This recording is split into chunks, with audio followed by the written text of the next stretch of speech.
Hello नमस्कार साथियों। मैं शंकर चंदेला आपका हार्दिक स्वागत करता हूं आपके अपने YouTube channel GK by Malaram sir पर। देखो, साइंस की सीरीज स्टार्ट कर रखी थी, तो इससे पहले 12-13 वीडियो मैंने अपलोड कर दी है। ये अगला वीडियो हमारा, जिसके अंदर 10 क्वेश्चन होंगे। और ये 10 क्वेश्चन आपको, जो ये 10 क्वेश्चन रहेंगे, मोस्ट इंपॉर्टेंट रहेंगे। इनमें से आपको क्वेश्चन एग्जाम के अंदर देखने को मिलेंगे। देखो, सीईटी का तो अभी कोई न तो हाई कोर्ट के अंदर कुछ फैसला आया, और सीईटी का कोई कंफर्म ही नहीं है कब एग्ज़ाम होगा, क्वालिफाई होगा या क्या होगा। तो अभी आपको केवल फोकस करना है ग्रुप डी के ऊपर। और ग्रुप डी का एग्ज़ाम आपका 21 और 22 अक्टूबर को होगा। तो आज की क्लास हम स्टार्ट करते हैं। क्योंकि साइंस का पोर्शन 15 क्वेश्चन रहेंगे, तो 15 क्वेश्चन आपको सिलेक्शन की ओर लेकर के जाएंगे। तो ये मोस्ट इंपॉर्टेंट रहेगा। इसके अलावा आपको 1-2 दिन के अंदर हमारा कंप्लीट 100 क्वेश्चन का भी आपको सॉल्यूशन मिलेगा। जो आपका पेपर के अंदर एग्ज़ाम आएगा, सेम वैसा पेपर आपको सोल्व कराया जाएगा लाइव, जिसके अंदर आपको लाइव आकर के भी आपको देना है कि आपके कितने नंबर बन रहे हैं, साथ साथ में आपको भी सोल्व करना है और वीडियो को भी कंप्लीट देखना। अभी मिल जाएगा आपको, मैं नोटिस डाल दूंगा जब भी आपको मिलेगा। तो आज की क्लास हम स्टार्ट करते हैं। आज का फर्स्ट क्वेश्चन है, ओजोन क्षय किसके कारण हो सकता है। तो जो ओजोन परत है हमारी, जो ओजोन परत होती है, वो समताप मंडल के अंदर पाई जाती है। कहाँ पाई जाती है? समताप मंडल। और 12 से लेकर के 35 किलोमीटर के बीच में क्या पाई जाती है? ओजोन लेयर पाई जाती है, जिसका फॉर्मूला होता है O3। ओजोन का फॉर्मूला क्या होता है? O3 होता है। तो ये क्या करती है, जो सूर्य से जो अल्ट्रा वायलेट किरणें आती हैं, यूवी अल्ट्रा वायलेट किरणें आती हैं, उनको क्या कर लेती है? ये एब्जॉर्ब कर लेती है। अगर अल्ट्रा वायलेट किरणें अगर एब्जॉर्ब नहीं होती और सीधी अर्थ के ऊपर आती, तो वो क्या करती? हमारी जो अर्थ है उसका टेम्परेचर भी इंक्रीज होता, और जो डिजीज है वो भी इंक्रीज होती। तो इसलिए इनको एब्जॉर्ब करना क्या होता है? ज़रूरी होता है। और वो काम कौन करती है? ओजोन करती है। इसी कारण इसको हम क्या बोलते हैं? हमारी सुरक्षा कवच होता है। ये पृथ्वी का क्या होता है? सुरक्षा कवच। तो इस क्वेश्चन के अंदर हमें पूछ रहा है ओजोन क्षय किसके कारण हो सकता है। तो इसमें दे रखा है हाइड्रोकार्बन, जो ओजोन का क्षय नहीं करता। ऑक्सीजन भी नहीं करती। CFC, जिसे हम बोलते हैं क्लोरोफ्लोरोकार्बन। क्या बोलते हैं? क्लोरोफ्लोरोकार्बन। जो क्या करती हैं? ऊपर ओजोन परत के पास जाती हैं, और ओजोन लेयर को क्या करती हैं? खत्म करती हैं। और उसी से क्या होता है? ओजोन परत के अंदर क्या हो रहा है? छिद्र हो रहा है, या ओजोन परत खत्म हो रही है, जिससे अल्ट्रावायलेट किरणें अर्थ के ऊपर आएंगी, और वो अर्थ का क्या करेंगी? टेम्परेचर भी इंक्रीज करेंगी, और जो बीमारियां हैं उनको भी क्या करेंगी? बढ़ाएंगी। तो इसलिए जो CFC है वो क्या करती है? ओजोन है, जो ओजोन है उसको नुकसान पहुंचाती है। और जो CFC है उसकी फुल फॉर्म मैंने बता दी, क्लोरोफ्लोरो कार्बन। जो किससे निकलती है? जो AC होती हैं, एयर कंडीशनर। इसके अलावा जो हमारा फ्रीज है, उससे भी कौन सी गैस निकलती है? CFC, जो क्या करती है? ओजोन परत को नुकसान पहुंचाती है। तो हमारा करेक्ट आंसर कौन सा रहेगा? C, CFC। अगला क्वेश्चन देखो। इसके अलावा मैं बता दूं, जो ओजोन दिवस होता है ना, ओजोन दिवस 16 सितंबर को मनाया जाता है।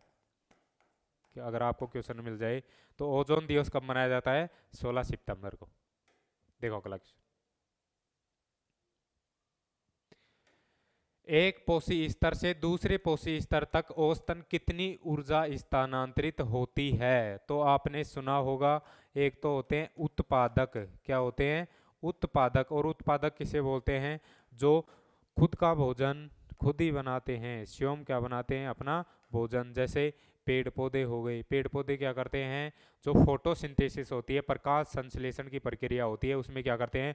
H2O का यूज करते हैं, जो जड़ से आता है। वाटर, वो H2O आ गया, वाटर। तो इसके अलावा कार्बन डाइऑक्साइड एटमॉस्फेयर से लेते हैं। सन, जो सूर्य का प्रकाश होता है वो सन से प्राप्त करते हैं, और उससे ग्लूकोज बनाते हैं, जिसे हम फोटोसिंथेसिस बोलते हैं। तो ये जो उत्पादक होते हैं, वो जो इनका भोजन होता है ये स्वयं बनाते हैं, जिसके अंदर पेड़ पौधे आ गए, उन्हें तो हम क्या बोलते हैं? उत्पादक। और जो उत्पादकों का सेवन करता है, जैसे पेड़ पौधे हो गए, घास हो गया, उनका जो सेवन करता है, वो क्या कहलाते हैं? प्राथमिक उपभोक्ता। क्या कहलाते हैं? प्राथमिक उपभोक्ता। जो प्राथमिक उपभोक्ता का, देखो, जैसे उत्पादक हो गए, उत्पादकों को कौन खाते ही है? जैसे बकरी हो गई, गाय हो गई, ये क्या करती हैं, घास और पेड़ पौधों को खाती हैं। तो बकरी और गाय किस में आ जाएंगी, प्राथमिक उपभोक्ता में। प्राथमिक उपभोक्ता का जो सेवन करता है वो वो रहेंगे द्वितीयक उपभोक्ता। कौन से रहेंगे, द्वितीयक। जो द्वितीयक उपभोक्ता खाते हैं वो कौन होते हैं, तृतीयक उपभोक्ता। तो बकरी और जो गाय होता है, जैसे बकरी है, बकरी को कौन खा सकता है, शेर भी खा सकता है, मानव भी खा सकता है। तो ये किसके अंदर आ जाएंगे, द्वितीयक उपभोक्ता रहेंगे।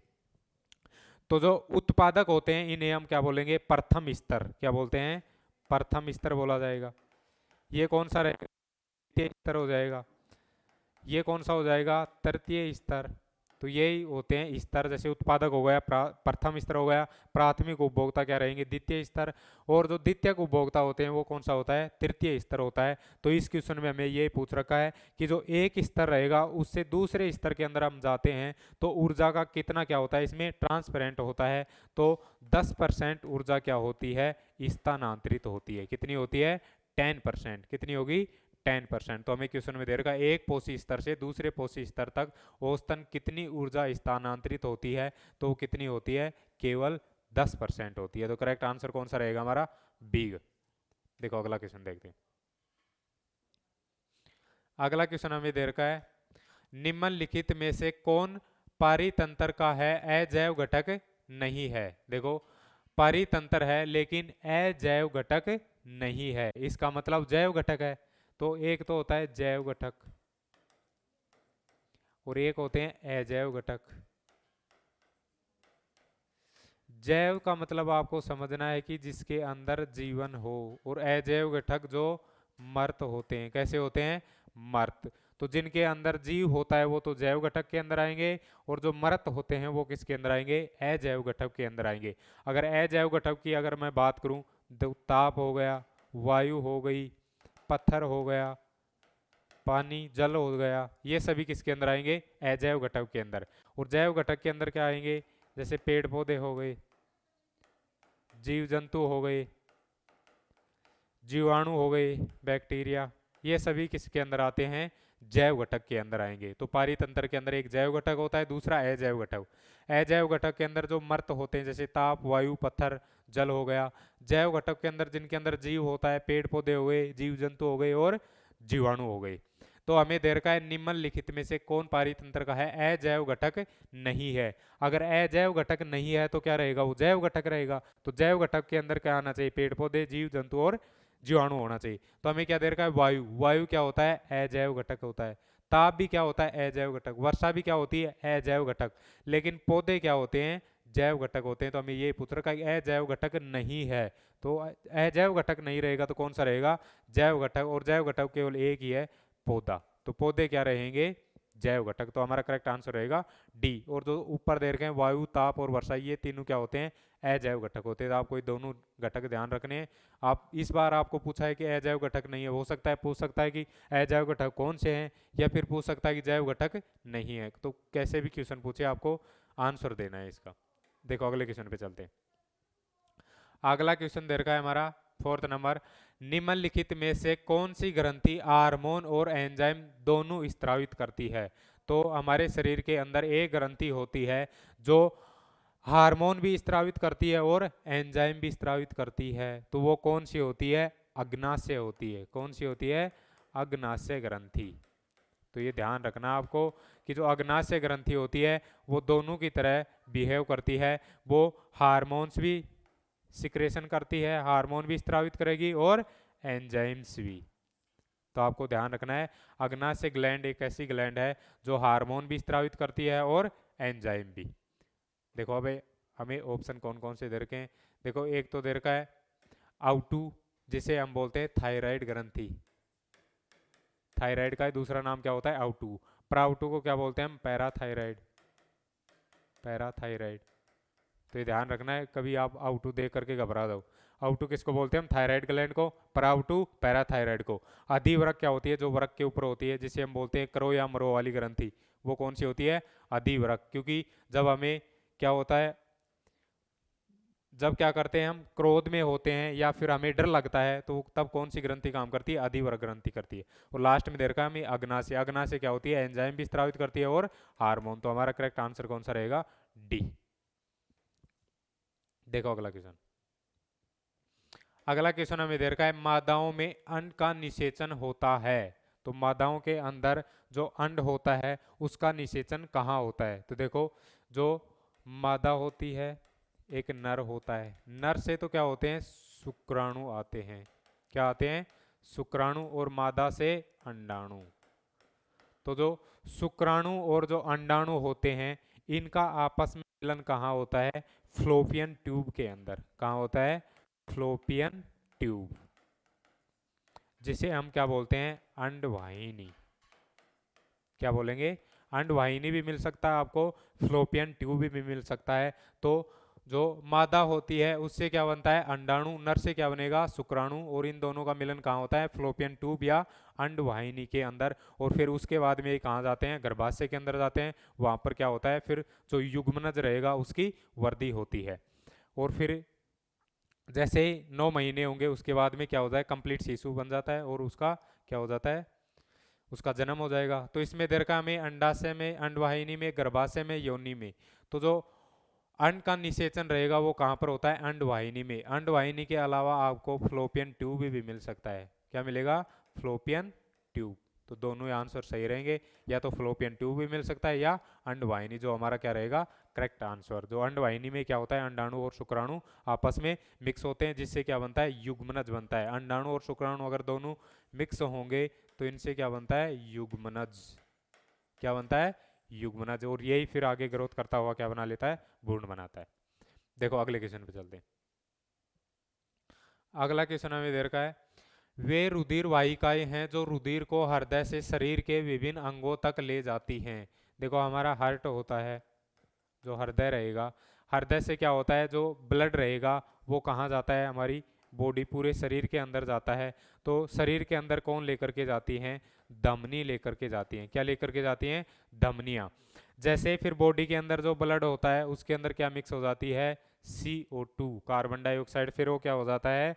अशुद्ध रक्त हो जाता है। अशुद्ध रक्त को फिर वापस से हार्ट तक लेकर के आया जाता है। तो इसको कौन लेकर के आती हैं? शिराएं। तो ये ध्यान रखना है। या तो आपसे पूछ ले कि शुद्ध रक्त को कौन लेकर के जाती हैं, तब भी धमनियां बतानी है। अशुद्ध रक्त को कौन लेकर के जाती हैं? शिराएं लेकर जाती हैं।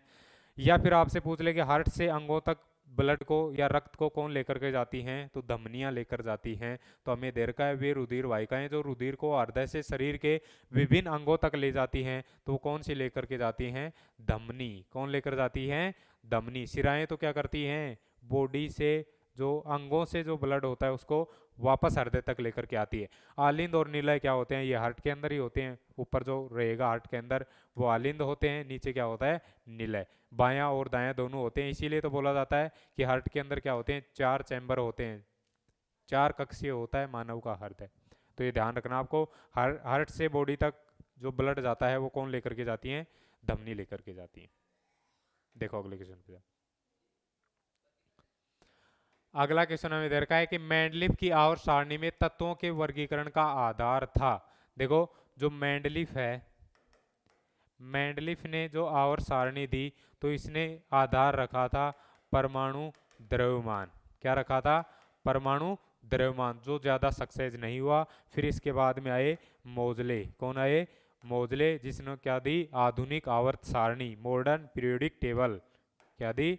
आधुनिक आवर्त सारणी, जो किस पर बेस्ड थी? परमाणु क्रमांक के ऊपर। किस पर बेस्ड थी?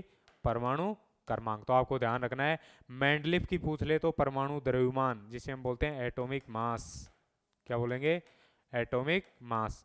अगर आपसे पूछ ले मोजले की तो क्या बताना आपको? Atomic number. क्या बताओगे? Atomic number. तो ये दोनों ध्यान रखने हैं आपको। मैंडलीफ की आवर्त सारणी परमाणु द्रव्यमान पर डिपेंड करती है, मोजले की आवर्त सारणी या आधुनिक आवर्त सारणी परमाणु क्रमांक के ऊपर। तो हमें पूछ रखा है। इसके अलावा ये भी पूछ सकता है जो आधुनिक, जो हमारी आवर्त सारणी है इसके अंदर आवर्त होते हैं और वर्ग होते हैं। तो आवर्त कितने होते हैं? 7 होते हैं। वर्ग कितने होते हैं? 18 होते हैं। तो ये क्वेश्चन भी पूछ सकता है कि जो आवर्त होते हैं उन्हें तो क्या बोलते हैं हम? जो तिरछी लाइनें होती हैं उन्हें आवर्त बोलते हैं, जो तिरछी लाइनें रहेंगी। और जो खड़ी लाइनें होती हैं उन्हें हम क्या बोलते हैं? वर्ग। तो आवर्त होते हैं 7, वर्ग होते हैं 18। और इसके अलावा हमें इस क्वेश्चन में पूछ रखा है मैंडलीफ की आवर्त सारणी में तत्वों के वर्गीकरण का आधार था। तो मैंडलीफ की आवर्त सारणी में परमाणु द्रव्यमान, परमाणु साइज नहीं आएगा, अगला ऑप्शन देखो, परमाणु संख्या द्रव्यमान, परमाणु द्रव्यमान और इनमें से कोई नहीं, तो क्या आएगा इसमें, परमाणु द्रव्यमान। अगर आधुनिक या मोजले की पूछता तो परमाणु संख्या करते, लेकिन इसमें क्या आएगा, परमाणु द्रव्यमान। देखो अगला क्वेश्चन, अगला क्वेश्चन हमें दे रखा है CnH2n-2 किस समजातीय श्रेणी का सामान्य सूत्र है। तो ये आपको ध्यान रखना है, एक होती है एल्केन, एक होती है एल्कीन, एक होती है एल्काइन, एक एल्केन, एक एल्कीन, एक एल्काइन। एल्केन का फॉर्मूला होता है CnH2n प्लस में 2, एल्कीन का होता है CnH2n, एल्काइन का होता है CnH2n माइनस में 2। तो ये तीनों फॉर्मूले आपको ध्यान रखने हैं। इसमें +2 लगाना है, इसमें कुछ नहीं लगाना है, इसमें -2 लगाना है। दो क्या करने हैं, हाइड्रोजन कम करने हैं। इसमें 2 हाइड्रोजन हैं ज़्यादा, इसमें 2 हाइड्रोजन कम हो जाएंगे, उसमें और भी 2 हाइड्रोजन कम हो जाएंगे, -2 आ गया। तो एल्केन के अंदर +2 आता है, CnH2n सभी में रहेगा, इसमें +2 आता है, एल्कीन में कुछ नहीं आता, एल्काइन में -2 आ जाता है। तो एल्केन का फॉर्मूला +2, एल्कीन का CnH2n, एल्काइन का CnH2n-2 आएगा। इसके अलावा इनके सफिक्स भी आते हैं, अनुलग्न क्या लगाया जाता है, तो इसके अंदर हम लगाते हैं एन, इसके अंदर लगता है इन, और इसके अंदर लगता है आइन। जो हम नोमेनक्लेचर करते हैं तब काम आते हैं ये। इसके अलावा जो एल्कीन होती है इसमें सिंगल बॉन्ड आता है, एल्कीन में डबल बॉन्ड आता है, एल्काइन में कौन सा आता है, ट्रिपल बॉन्ड आता है। तो हमें केवल यही पूछ रखा है CnH2n-2 किस समजातीय श्रेणी का सामान्य सूत्र है। जो समजातीय श्रेणी होती है, समजातीय श्रेणी की कंडीशन होती है कि उनके अंदर CH2 का डिफरेंस होता है। किसका होता है, CH2 का डिफरेंस होता है, या फिर कार्बन का एटॉमिक मास होता है 12, 12 और 2 14, 14 एटॉमिक मास का अंतर आएगा। दोनों कंडीशन हो सकती हैं, या तो CH2 का अंतर आएगा, एक कार्बन 2 हाइड्रोजन का, या 14 एटॉमिक मास का अंतर आता है, उसे हम क्या बोलते हैं, समजातीय श्रेणी बोलते हैं। जैसे यहाँ पर लिख रखा है CnH2n, जो n दे रखा है ना, n क्या होता है, कार्बन की संख्या, क्या होता है, कार्बन की संख्या। अगर n की जगह अगर 1 रखोगे तो CnH2n जो भी फॉर्मूला आता है, फिर दोबारा से आपको n की जगह 2 रखना है, फिर जो भी फॉर्मूला आएगा उन दोनों के अंदर अगर CH2 का अंतर है तो कौन सी रहेगी, समजातीय श्रेणी होती है। लेकिन यहाँ केवल आपको यही ध्यान रखना है, CnH2n माइनस किसका होता है, एल्काइन का होता है। किसका होता है, एल्काइन। तो सी हमारा क्या हो जाएगा, करेक्ट आंसर रहेगा। देखो अगले क्वेश्चन, निम्नलिखित में से कौन सा एक उभयधर्मी ऑक्साइड है। ऑक्साइड किसे बोलते हैं हम, जिसके साथ ऑक्सीजन जुड़ जाती है उसे ऑक्साइड बोलते हैं हम। और इसमें दे रखा निम्नलिखित में से कौन एक उभयधर्मी ऑक्साइड है। तो एक तो देखो हमारे पास मेटल की रिएक्शन अगर हम ऑक्सीजन से कराते हैं तो क्या बनता है, मेटल ऑक्साइड बनेगा, जिसे हम बोलते हैं धातु। धातु की रिएक्शन ऑक्सीजन से कराओगे तो क्या बन जाएगा, धातु ऑक्साइड। अगर हम नॉन मेटल, या हिंदी में लिख देता हूँ, अधातु की रिएक्शन अगर ऑक्सीजन से कराएंगे तो अधातु का क्या बन जाएगा, ऑक्साइड। क्या बन जाएगा, अधातु का ऑक्साइड। तो ये आपको ध्यान रखना है, मेटल ऑक्सीजन के साथ रिएक्शन करती है। मेटल ऑक्साइड जो बनता है वो कैसा होता है, बेसिक होता है, क्षारीय होता है। कैसा होता है, बेसिक क्षारीय होता है। अगर अधातु की रिएक्शन ऑक्सीजन से कराएंगे तो अधातु का जो ऑक्साइड बनता है वो एसिडिक होता है, अम्लीय होता है। कैसा होता है, अम्लीय। धातु का जो ऑक्साइड बनेगा वो क्षारीय रहेगा, ये भी क्वेश्चन में पूछ लेता है। अधातु का जो ऑक्साइड बनेगा वो अम्लीय होता है। लेकिन 2 एग्जाम्पल ऐसे होते हैं जो क्या होते हैं, उभयधर्मी होते हैं। उभयधर्मी का मतलब उनके अंदर क्षारीय गुण भी पाए जाते हैं और अम्लीय गुण भी पाए जाते हैं, उसे हम क्या बोलते हैं, उभयधर्मी बोलते हैं, जिनके अंदर दोनों गुण पाए जाते हैं। तो वो एग्जाम्पल होता है, एक तो ZnO जिसे हम बोलते हैं zinc oxide, zinc oxide. Second होता है Al2O3 जिसे हम बोलते हैं एल्यूमिनियम ऑक्साइड, एल्यूमिनियम ऑक्साइड। तो आपको ध्यान रखना है ZnOAl2O3 ये दोनों ऐसे एग्जाम्पल होते हैं जिनके अंदर क्षारीय गुण भी होते हैं और अम्लीय गुण भी होते हैं। देखो जिंक मेटल है, एल्यूमिनियम भी मेटल है, वैसे मेटल का ऑक्साइड है, ये भी मेटल का ऑक्साइड है। तो मेटल का ऑक्साइड कैसा होना चाहिए था? क्षारीय होना चाहिए था, लेकिन ये दोनों दोनों गुण रखते हैं, अम्लीय भी और क्षारीय भी। तो हमारा देखो ZnO भी दे रखा है, Al2O3 भी दे रखा है, तो दोनों आंसर रहेंगे जो हमें डी के अंदर दे रखा है, ए और बी दोनों। तो हमारा करेक्ट आंसर कौन सा रहेगा? डी रहेगा, ए व बी दोनों रहेगा। तो ये इतना ध्यान रखना आपको, मेटल का ऑक्साइड बेसिक रहेगा और नॉन मेटल का ऑक्साइड कैसा रहेगा? एसिडिक होता है। लेकिन दो एग्जांपल आप ध्यान रखोगे, ZnO जिंक का oxide, zinc oxide, Al2O3 aluminium का ऑक्साइड, ये दोनों क्या होते हैं? उभयधर्मी होते हैं, जिनके अंदर दोनों गुण पाए जाते हैं। देखो अगला क्वेश्चन, मैग्नीशियम का इलेक्ट्रॉनिक विन्यास है, तो आपको कम से कम 20 तक आपको जो हमारे एलिमेंट होते हैं उनका नंबरिंग ध्यान होनी चाहिए कि जैसे 6 नंबर पे क्या आता है? कार्बन आता है, 10 नंबर पे नियोन आता है, 12 नंबर पे मैग्नीशियम आता है, ऐसे आपको ध्यान होना चाहिए। अगर आप 30 तक याद करोगे तो बहुत अच्छी बात है, लेकिन 20 तक तो आपको कम से कम याद होनी चाहिए। इसके अलावा मैंने आपको बताया था KLMN के अंदर हम इलेक्ट्रॉन्स की संख्या निकालने के लिए फॉर्मूला होता है 2n²। कौन सा होता है? 2n²। और जो n होता है, n का मान k के लिए 1 होता है, 2, 3 और 4 होता है। अगर 2n² के अंदर 1 रखते हैं तो 2 इलेक्ट्रॉन आता है, 2 रखेंगे तो 8 इलेक्ट्रॉन आएंगे, अगर 3 रखते हैं तो 18 आएगा, 4 रखते हैं तो 32 इलेक्ट्रॉन आते हैं। तो जो नाभिक होता है हमारा, उसके बाहर जो सेल होती हैं, इन्हें तो हम बोलते हैं, फर्स्ट होती है K, फिर L, फिर M और फिर इसके बाद में कौन सी होती है? N होती है। K के अंदर 2 इलेक्ट्रॉन आ सकते हैं, L के अंदर 8 आते हैं, M के अंदर 18 और N के अंदर कितने आते हैं? 32 इलेक्ट्रॉन आ सकते हैं। आपको पूछ सकता है कि जो सेल कक्षा होती है उनके अंदर फॉर्मूला 2n², K के अंदर 2 इलेक्ट्रॉन, L के अंदर 8, M के अंदर 18 और N के अंदर 32 इलेक्ट्रॉन होते हैं। इसी के आधार पर आपको निकालना है। जैसे आपसे पूछ लिया जाए कि सोडियम का इलेक्ट्रॉनिक विन्यास निकालो, तो आपको ये पता होना चाहिए कि सोडियम कितने नंबर पे आता है? 11 नंबर पे आता है। इतना पता चल गया तो फिर निकाल लोगे आप। जो जितने नंबर पे आता है उतने क्या होते हैं? उसके पास इलेक्ट्रॉन होते हैं। तो सोडियम 11 पे आ गया। अब सबसे पहले आपको के में इलेक्ट्रॉन भरने हैं, चाहिए यहाँ पर लिख लेना KLMN। के अंदर कितने इलेक्ट्रॉन भरे जा सकते हैं? 2 इलेक्ट्रॉन, तो 2 इलेक्ट्रॉन भर दो। भर दिए हमने 2 इलेक्ट्रॉन, इलेक्ट्रॉन चाहे मत लगाओ इसके साथ, केवल 2 लिख लो, 2 लिख लिया। उसके बाद में एल का नंबर आता है, एल के अंदर 8 इलेक्ट्रॉन आ सकते हैं, 8 इलेक्ट्रॉन भर दो। देखो हमारे पास 11 इलेक्ट्रॉन है, 2 इलेक्ट्रॉन भरे, 9 बचे, 8 इलेक्ट्रॉन भर दिए हमने। अब कितना बच गया हमारे पास? 1 इलेक्ट्रॉन बच गया। तो इसके अंदर 9 कर नहीं सकते क्योंकि एल के अंदर केवल 8 ही आ सकते हैं, 8 से ज़्यादा नहीं भर सकते आप। तो 1 इलेक्ट्रॉन बच गया, वो इलेक्ट्रॉन कहाँ आ जाएगा? एम के अंदर आ जाएगा। तो 2, 8, 1 क्या हो जाएगा? सोडियम का इलेक्ट्रॉनिक विन्यास हो जाएगा। और जो सबसे लास्ट में जो इलेक्ट्रॉन भरे जाते हैं वो ही क्या होती है? इनकी वैलेंसी होती है। क्या होती है? वैलेंसी या संयोजकता होती है। अगर आपसे संयोजकता पूछे तो भी आपको लास्ट में जो मान आता है वो बताना है आपको। तो हमें पूछ रखा है मैग्नीशियम के अंदर, तो मैं यहाँ लिख देता हूँ, जो मैग्नीशियम होता है वो 12 नंबर पे आता है। तो 12 पर आएगा KLMN की फॉर्म में लिख लो। के अंदर 2 इलेक्ट्रॉन आते हैं, एल के अंदर 8 आते हैं। हमारे पास 12 इलेक्ट्रॉन है, 2 भर दिए, 10 बचे, 8 भर दिए तो कितने बचेंगे हमारे पास? 2 इलेक्ट्रॉन बचेंगे जो एम के अंदर आ जाएंगे। तो 2, 8, 2 हो जाएगा इसका इलेक्ट्रॉनिक विन्यास। अगर संयोजकता पूछे या वैलेंसी पूछे तो कितना बताना है? सबसे लास्ट में 2 इलेक्ट्रॉन है, तो मैग्नीशियम की वैलेंसी 2 होती है, ये 2 ही बंद बनाता है, जितनी वैलेंसी होती है उतने ही बंद बनाता है। तो 2 बंद बनाता है और इलेक्ट्रॉनिक विन्यास क्या हो जाएगा? 2, 8, 2। तो हमें बी ऑप्शन के अंदर दे रखा है 2, 8, 2, जो क्या रहेगा? मैग्नीशियम का इलेक्ट्रॉनिक विन्यास। तो आपको 20 तक तो याद होनी चाहिए, 30 तक याद है तो बहुत अच्छी बात है।